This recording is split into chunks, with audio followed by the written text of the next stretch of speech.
السلام عليكم ورحمة الله وبركاته. أصحابتك وحرن جنالك مركز سود وواده آدي آذا ومهد سنتهين مانتا وقميس سقالي توان كبش الله بيتونا ديسمبر سنة كلابا كون إي أفريل لباتنكا مقال كما حربا إننا ذكولا وداغو محاكا سعودة واشنطن دي سي كونغرس كا وكو مشغول سن إن لعكتي دولدو أي كسي شقين لهيت لأنسحيو حديك لدولدو أي حرميسو إن حابين بسقدة دحي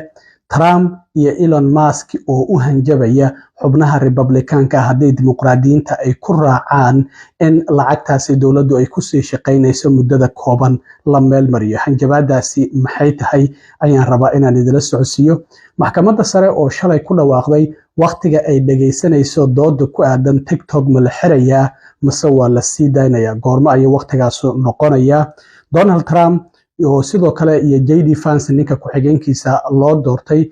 guddiga ku howlan xafladda caleemasaarka ilaa iyo hadda meeqa lacag ah ayay aruuriyeen oo bangigooda ku jirta imise ballanqaad ayaana u maqan. Trump oo mar kale ku celiyay in Canada uu noqdo gobolka 51aad ee wadanka Mareykanka xilli dowladda Canada ay qarka u saaran tahay in ay burburto oo ra'iisul wasaaraha loogu baaqayo inuu iscasilo. Maxaa arrintaasi sababayna sidoo kale waan idila socodsiinaya. Soo dhawaada asxaabta. waxaan ognahay dowladda Mareykanka waxaa jirta miisaaniyad ay Congress-ku ansixiyaan madaxweynuhuna uu saxiixo. muddadii 2 sano ee u dambeysay waa ay dhici waysay in miisaaniyad muddo dheer soconaysa ay Congress-ku ay meel mariyaan kala qaybsanaanta labada xisbi ee dimuqraadiga iyo Republicanka u dhaxaysa. markastaba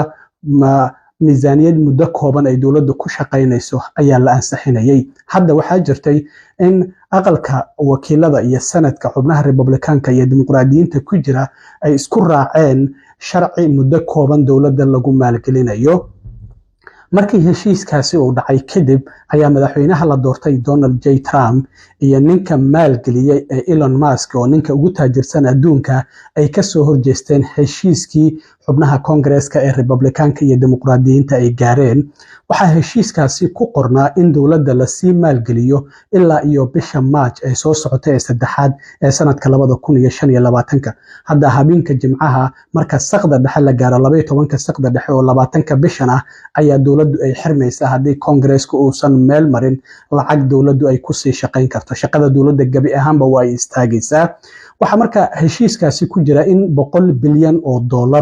lagu bixiyo disaster relief wax la yiraahdo masiibooyinkii dhacay sida duufaanadii, tornaadadii, daadadkii, dabkii dhacay Mareykanka gobollo kamid ah lacag loogu talagalay sida duufaanadii Helene iyo Milton in dadkaasi lacagahaasi la siiyo oo $100 bilyan ah. waxaa la socota sidoo kalena in buundadii Francis Scott Key Bridge oo Baltimore ku tiilay oo iyaduna bishii saddexaad markab uu dumiyay lacag lagu dhisayo ayaa ku jirta. $10 bilyan ayaa ku jirta oo lagu caawinayo beeraleyda wadanka. sidoo kalena waxaa ku jirta in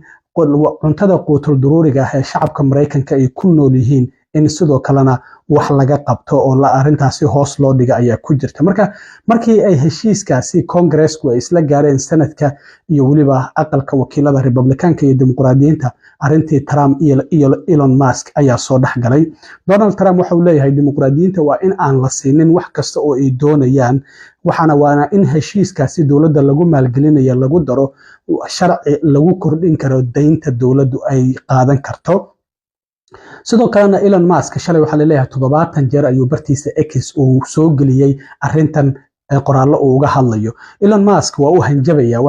hadda Elon Musk waa nin awood badan oo tii loo magacaabay Department of Government Efficiency, macnaha lacagaha sida macna darrada dawladdu ay u qarash gareynayso ayaa loo xil saaray isaga iyo Vivek Ramaswamy oo Trump uu xil saaray. marka waxa uu leeyahay Elon Musk sharcigan hadda la doonayo waaba crime, waa sharci dambi ah. sida darteed waxa uu yiri xubin kasta oo Republican ah oo u codeeya sharcigaasi ha ku tashto 2 sano kadib doorashada dhacaysa in kursigiisa uu weyn doono haddii sharcigan uu codeeyo. xubnaha Republicanka ayuu u hanjabaya Elon Musk waxa uu leeyahay kursigiisa ayuu waan doonaa qofkii oo u codeeya. marka haddii dawladdu ay xirantan oo shaqada dawladdu ay istaagto, qaar kamid ah shaqaalaha dawladda shaqada waa si ku meel gaar ah ay u joojin doonaan, qaarkoodna iyagoo aan wax mushaar qaadanaynin ay sii shaqeyn doonaan sida militariga oo kale, sida air traffic controlska kuwa diyaaradaha kala haga iyo sidoo kalena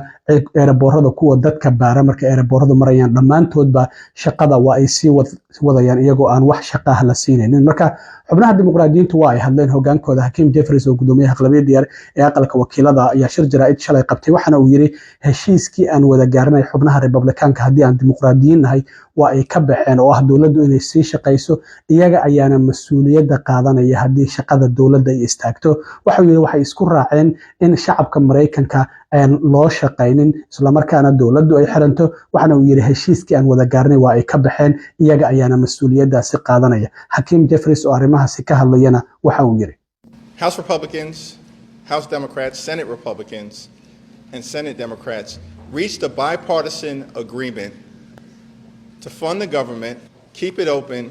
and meet the needs of the American people. We reached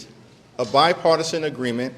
to provide disaster assistance to everyday Americans whose lives have been upended and turned upside down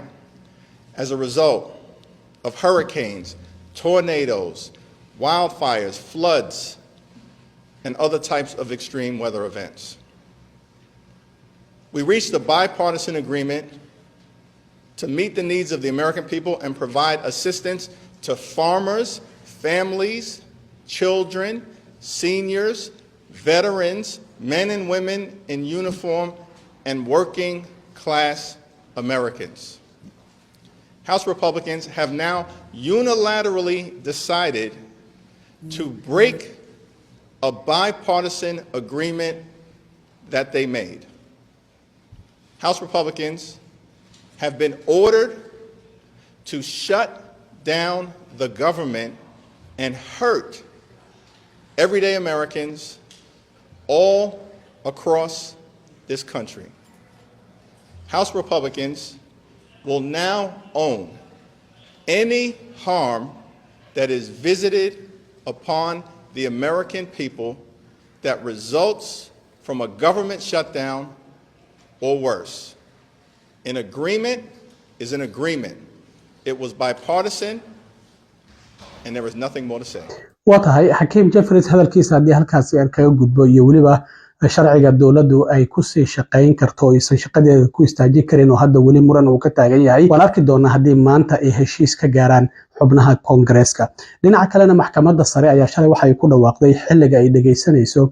in kiiska ma la xiraya TikTok mise lama xirayo waxaana maxkamadda sare ay sheegtay doodaas inay dhageysanayso 10ka bisha January ee soo socota waa 9 maalmood ka hor inta aan TikTok laga xirin Mareykanka oo 19ka bisha January ayaa qorsheysan waana 10 maalmood ka hor inta aan Trump xilka aan loo dhaarinin madaxtinimada waxa markaa ay TikTok ay leeyihiin ay ku andacoonayaan arintan xiritaanka TikTok waxay xadgudub ku tahay qaybta dastuurka ee xurriyatul qowlka waxaana sidoo kalena maxkamadda sare hadda ay sheegtay in arintaasi 10ka January ay dhageysanayso waxa dawladdu ay ku eedeynaysaa TikTok in ay ku xadgudbayaan ama ay qatar ku yihiin ammaanka qaranka waxaa jirtay sharci Congress-ku ansixiyay horaantii sanadkan oo la yiraahdo The Foreign Adversary Controlled Application Act waxaana sharcigaas saxiixay madaxweyne Joe Biden bishii April dhamaadkeedii marka TikTok waxa shirkadda iskale ee ByteDance haddii aysan iibin 19ka bisha soo socota ee January ka hor abkan oo shirkad Mareykan aysan ka iibin gabi ahaanba waa la xiraya waxaan ognahay 6 bishan in maxkamadda racfaanka ee DC ay dawladda ku raacday go'aankeeda TikTok lagu xirayay sidoo kalena maxkamadda hoose ayay dacwad u gudbisay TikTok maxkamadda hoosena waa ay diiday dacwadii ay u soo gudbiyeen Trump ayaa isniintii wuxuu qasrigiisa Mar-a-Lago kula kulmay ninka TikTok madaxda ugu ah Mareykanka oo la yiraahdo Shu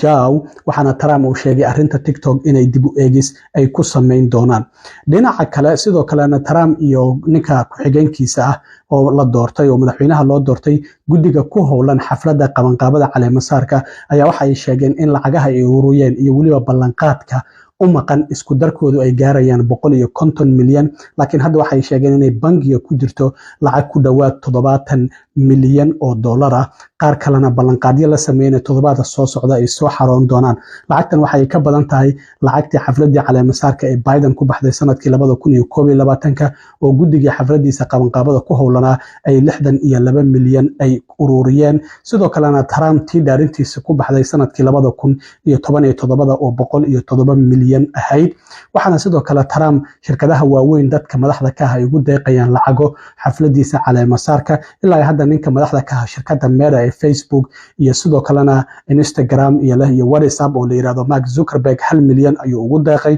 ninka iskale OpenAI oo aan waxa isaguna ugu deeqay John Altman 1 milyan Trump sidoo kale waxa uu habeen hore casho kula kulmay qasrigiisa Mar-a-Lago ninka Amazon madaxda ka ah oo la yiraahdo Jeff Bezos oo ay wada casheeyeen isaguna 1 milyan ayuu ugu deeqay aan xafladda caleemasaarka ee Trump sidoo kale shirkadda Uber ayaa iyaduna 1 milyan ugu deeqday xafladda caleemasaarka ee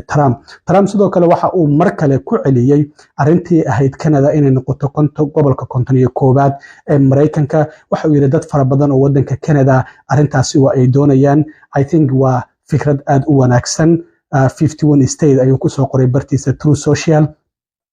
arrintan waxay ku soo beegmaysaa xilli dawladda Canada ay qarku saaran tahay inay burburto isniintii waxa si lama filaan isku casilay haweeneydii ahayd wasiirka maaliyadda iyo waliba ra'iisul wasaare ku xigeen oo Chrystia Freeland la yiraahdo waxaana xubnaha xisbiga Liberal Party-ga ee Justin Trudeau ay ugu baaqayaan ra'iisul wasaaraha in uu iscasilo arrintaasina hadda waxa ay qarku saaran tahay dawladda Canada gabi ahaanba in ay burburto oo wadanka doorasho lagu baaqo waan arki doonaa sidoo kalena waxyaabaha ka soo kordha aad iyo aad u mahadsantiin asxaabta intaan mar kale kulmi doono oo saaxiibkeen cilmi waaro idin la sida iyo nabadgelyo